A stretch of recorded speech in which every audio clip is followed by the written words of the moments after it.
Shalom to you all. Brother Yasin coming to you during this Feast of Tabernacles with a short and quick message. Hope all is well to all of you. Those of you who are participating in Feast of Tabernacles 2025, or those of you who are tuning in to learn more about it. We're going to do a quick reading from Leviticus chapter 23, verse 34 through 44. Bear with me as I deal with the elements here. And it reads, "Speak to the children of Israel, saying, the 15th day of the 7th month shall be the Feast of Tabernacles, for 7 days to Yahuwah." As you can see, we're here in our tabernacle, tent or booth, if you will, just as our ancestors did. On the first day there shall be a holy convocation. You shall do no customary work on it. For 7 days you shall offer an offer made by fire to Yahuwah. On the 8th day you shall have a holy convocation, and you shall offer an offering made by fire to Yahuwah. It is a sacred assembly, and you shall do no customary work on it. These are the feasts of Yahuwah, which you shall proclaim to be holy convocations, to offer an offering made by fire to Yahuwah, a burnt offering and a grain offering, a sacrifice and drink offerings, everything on its day. Besides the Sabbath of Yahuwah, besides your gifts, besides all of your vows, and besides all of your free will offerings, which you give to Yahuwah. Also on the 15th day of the 7th month, when you have gathered the fruit of the land, you shall keep the feast of Yahuwah for 7 days. On the first day there shall be a Sabbath rest, and on the 8th day a Sabbath rest. And you shall take for yourselves on the first day the fruit of the beautiful trees, branches of the palm trees, the boughs of the leafy trees, and the willows of the brook. And you shall rejoice before Yahuwah your Elohim for 7 days. You shall keep it as a feast to Yahuwah for 7 days in the year. It shall be a statute forever in your generations. You shall celebrate in the 7th month. You shall dwell in booths for 7 days. All who are native Israelites shall dwell in booths, that your generations may know that I made the children of Israel dwell in booths when I brought them out of the land of Egypt. I am Yahuwah your Elohim. So Moses declared to the children of Israel the feast of Yahuwah. Once again, that was Leviticus chapter 23, verse 34 through 44. You can go back and read it if you will. For those of you who are fairly new to all of this and all of the feast days of Yahuwah, I just want to give you a word of encouragement. First of all, keep seeking and keep learning. The more you seek, the more you learn. The more you learn, the more you do. So once again, here, Brother Yahuwah, Journey to the Kingdom Ministries. And it's a journey. You take it one step at a time, one day at a time. You're going to pick up a little bit here. You're going to pick up a little bit there. As you continue to pick up, you do a little more. I know this is new to a lot of you, just as it was for me coming out of Christianity.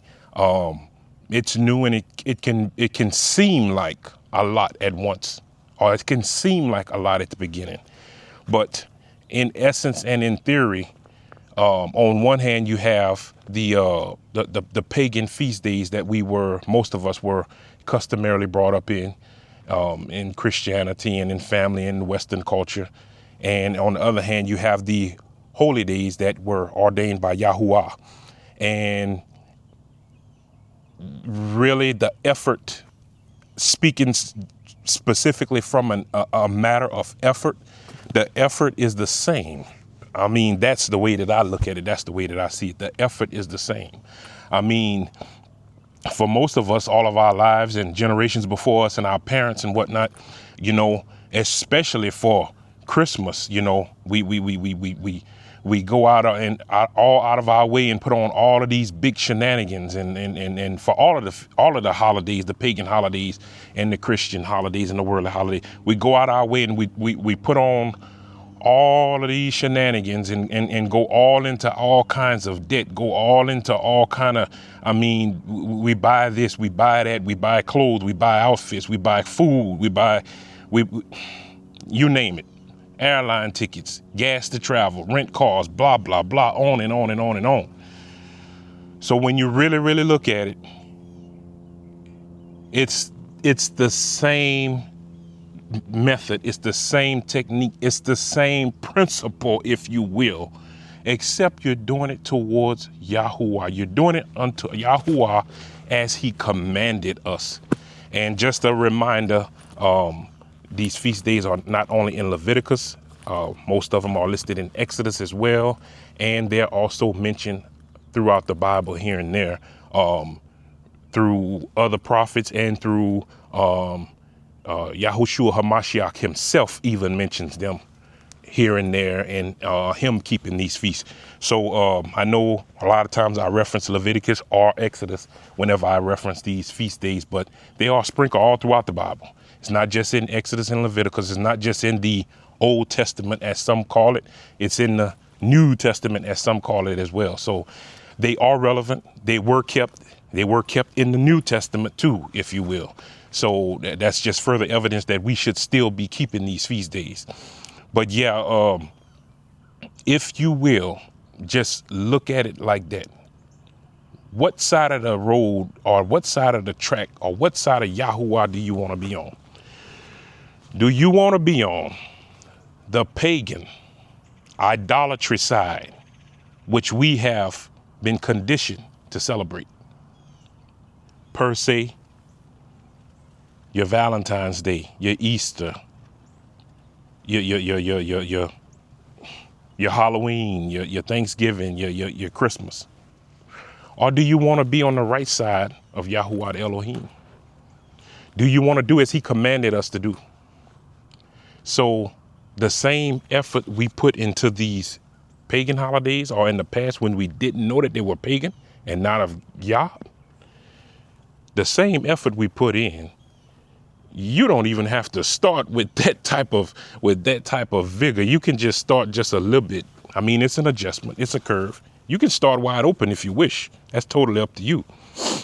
But I'm just making a suggestion for those of you who this may be foreign to, those of you who this may be totally new to, and you're still trying to wrap your mind around all of these concepts. You're still trying to make this make sense in our natural mind. I understand.